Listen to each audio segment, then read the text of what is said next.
You want to know what's really exhausting? So last year, I finally got an inclination as to what mental health disorder I have, and the accurate one, not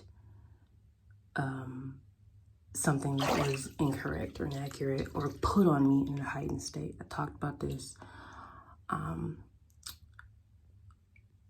just recently on my Monique page. But what is exhausting is when you're trying to take a leap of faith, per your psychiatrist, and try to reestablish those safe spaces with people. And what happens is, if you're not handled the way that you would like to be handled, and you call that out, you're ungrateful.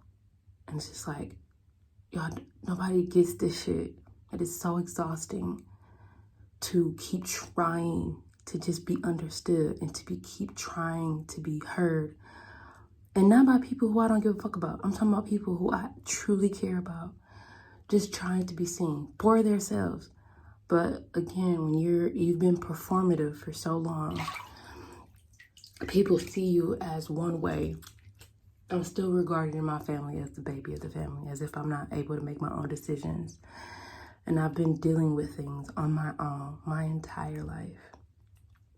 In some of my friend spaces, you know, I'm regarded as being the strong one, the opinionated one, but I still have been performative in all of my friend relationships because I never felt comfortable to just be myself in any space my entire childhood, which is why I know that I have PTSD and anxiety. And I know when my doctor explained it the way that she did, it finally made sense after years of being misdiagnosed with schizophrenia and bipolar and all this other shit that just did not make sense. Like, it's crazy. I remember being a kid and wanting needs, or having needs, just wanting to feel loved, just wanting to be seen.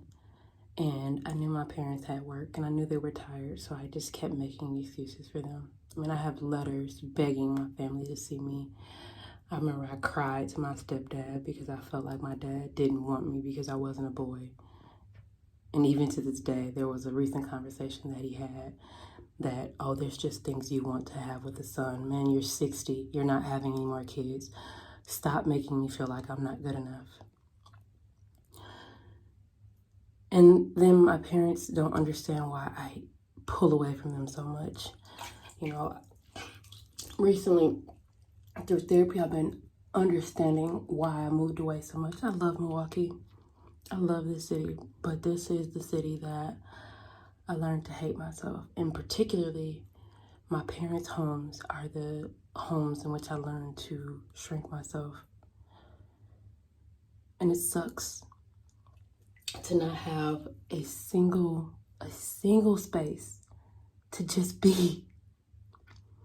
I go to my sister, go get your education, Sierra. Go do this, Sierra. No one asked what I wanted. No one facilitated a space for me to just be. When I'm in front of my mom, she means well, but it never was a space to just be. And so when people see me act a certain way, they assume that I'm acting out just for shits and giggles. Like, I don't have a safe space. And in this world where safe spaces are trendy, I don't have them. I vehemently do not have them.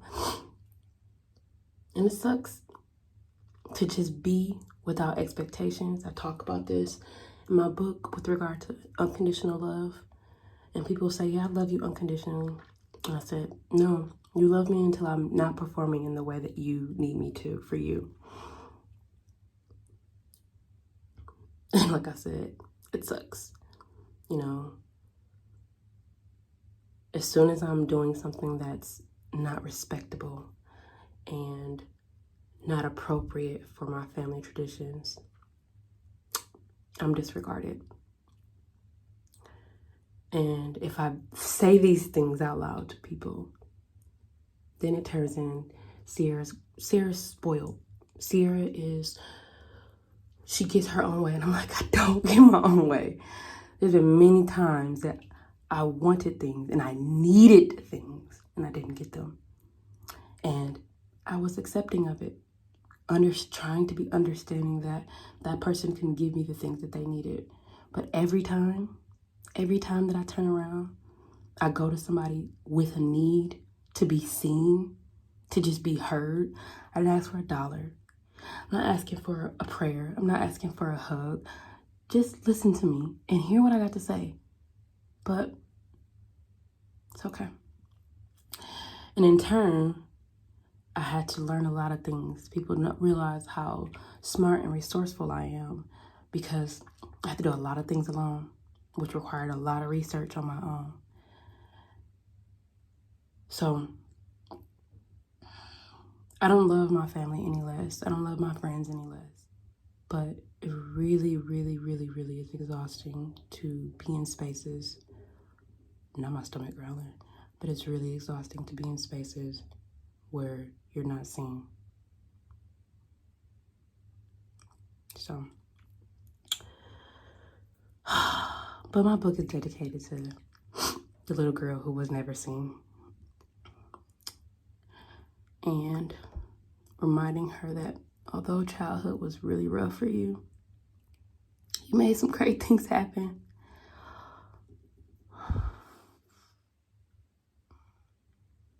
Yeah. So it's really exhausting. And I don't know. You know, I'm going to keep pushing on like I always have, but it's really exhausting to just not be seen and not just be able to be my authentic self without, well, why don't you stop doing this? It's like I've always been doing things to do what I'm told. Stay in line. I'm so tired. And as soon as I try to hone in on my authentic self and just be happy in who I am,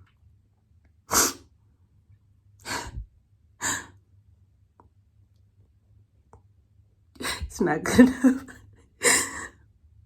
And it's okay. I'm used to it. But it really sucks. It really sucks. So, I'm gonna pick my head up like I always do. And I'm still gonna make my dreams a reality. And even if that means I have to do it alone, a lot of the things that I've gone through in life I've done alone. So, it's okay.